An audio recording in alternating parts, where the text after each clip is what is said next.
Igama lami Yolanda, ifani yami ithi Mpokolo. Ndisuka e-Eastern Cape, ndizalelwe khona, ndafunda khona.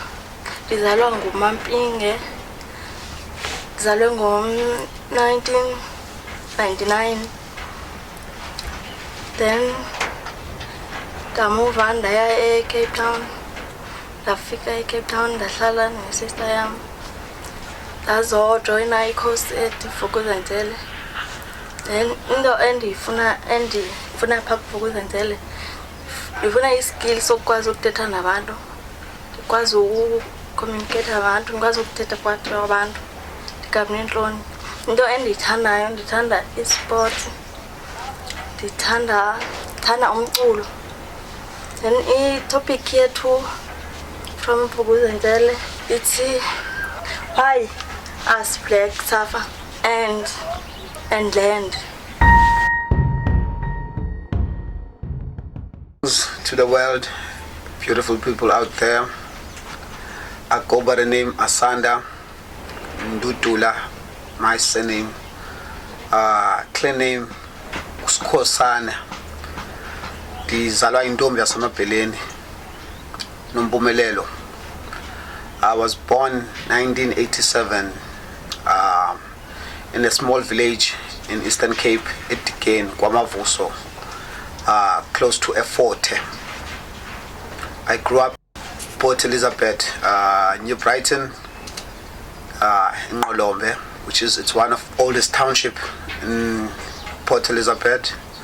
From 2000, I've moved to Cape Town to come and stay with my brother at the age of 14.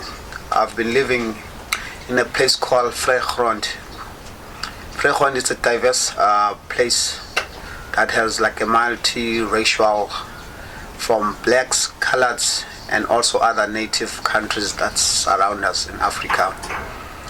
I'm a young, passionate brother through arts, music, and also influenced by fashion. It always been a desire for me as a young African to run and entrepreneur projects and telling stories of being an African. We're facing different challenges, such as the topic might be raised, like it's the land issue, the problems of facing in these days, and also from the past times, from the colonial systems, the apartheid past government to this government that we have now, corruption.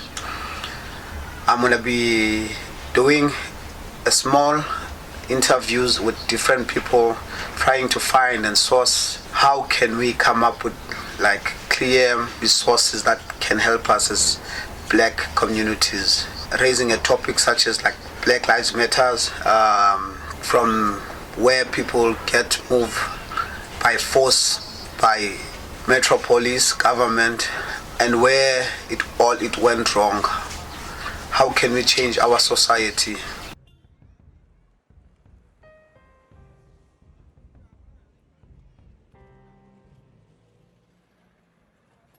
My name is Yongamela Boy, Uchwahumtika Mazaleni,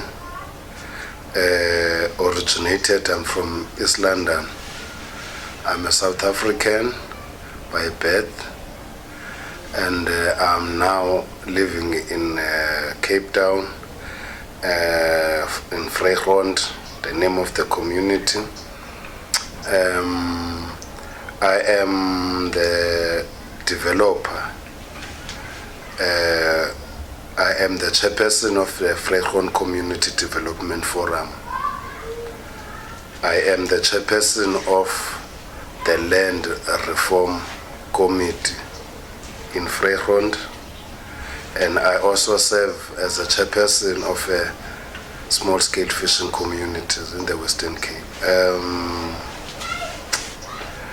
My mission as the leader is also to participate in a drive, in a journey for our freedom. Is one of the first squatter camp in Cape Town, Vrygrond, They used to call it, during that time of apartheid, they used to call it sunflay. And we used to have, it was started all the way from the coastal park next to the Port and Paul Road. There was a big shack there that was called a Cafe Rock. Cafe Rock was the accommodation of the fishermen, those who arrive with fishing boats to Cork Bay Harbor, and maybe the boat needs some mechanical challenges, solutions. So the fishermen then they used to dwell from Cork Bay to Cafe Rock, which is today is Vrygrond. What I like about Vrygrond was never be a black township or a colored community. It was all the time a rainbow society, a rainbow community, where you'll find out the so-called colored people and blacks were living together as one, even living and surviving under the harassment of the apartheid regime. I remember one of the content of the harassment was a Group Area Act, whereby the black people were not allowed to be in this side of the Western Cape under the regime laws. So they used to force our people out of Vrygrond and take them to Nyanga. Nyanga was established by the people of Vrygrond. Sometimes they were taken to Langa, and some of them ended up in Gugulethu, Bishop Levis, and areas around. But Vrygrond was their original background. But due to the Group Area Act, they had no liberty or freedom to live their lives. They have to be on a running, hiding of the apartheid police, which was called the Boers of apartheid. But then, even that time, the so-called colored people or brown people used to help them and hide them and lock them in the wookies and hang the padlocks to indicate that there's no one inside. Sometimes they used to hide them in the willy bin, rubbish bins, just to make sure that then they are existing in this site. Because you will find out, then into that moment, they established their own breed, whereby they made the families between blacks and coloreds and turn the blacks to be coloreds and give them the names of the coloreds, but they were blacks. Lando kutwa babe kukuli baji, or turn their badges, because of the Group Area Act. But now, today, our society is a very, very difficult society, vulnerable society, the victims of apartheid. Vrygrond consists of the victims of apartheid. Coloreds or blacks were the victims of apartheid.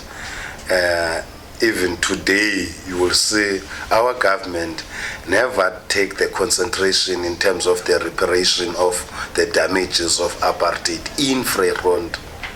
There is not even one government infrastructure or government property in our infrastructure. We are still living under the sentimentals of the apartheid clause, led by the apartheid spins, to make sure that then this community is not developing. What they can talk about Vrygrond, they can talk about the poverty, teenage pregnancy, gangsterisms, and high rate of unemployment and so forth. But there's one thing that they forgot, that then the land of Vrygrond was taken by force by the apartheid regime. That's why today you will see the people, they are suffering of the different disease chronic disease, chronic sickness, because of the way we are living. We are living like the pigs, a lot of pigs in one shed. We are overcrowded. Because why? Under Mandela administration, we managed at least to achieve RDP houses. That was signed by a friend, by Mama Freni Junana, who was the parliament spokesperson.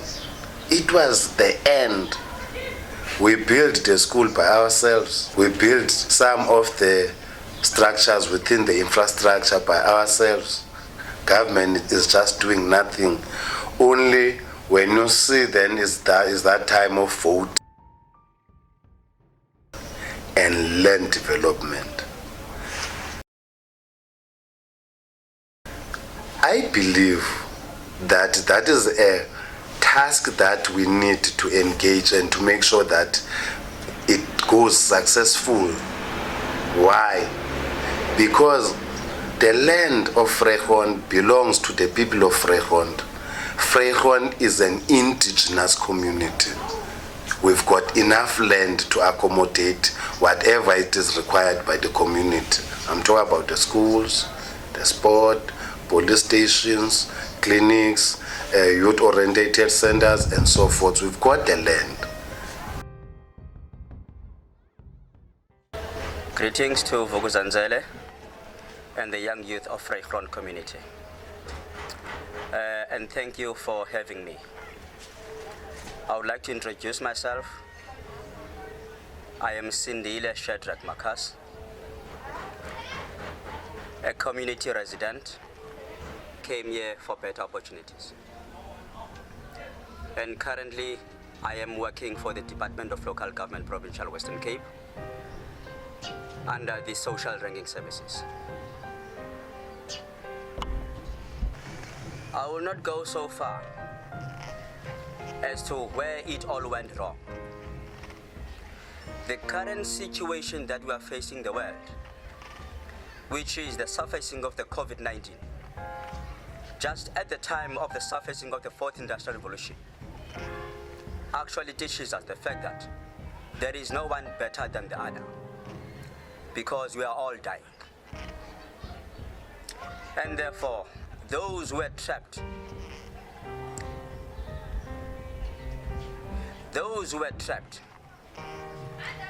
in racialism, they brought us to this situation.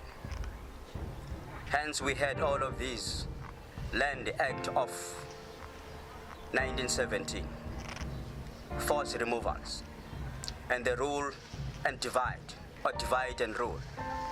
It went wrong.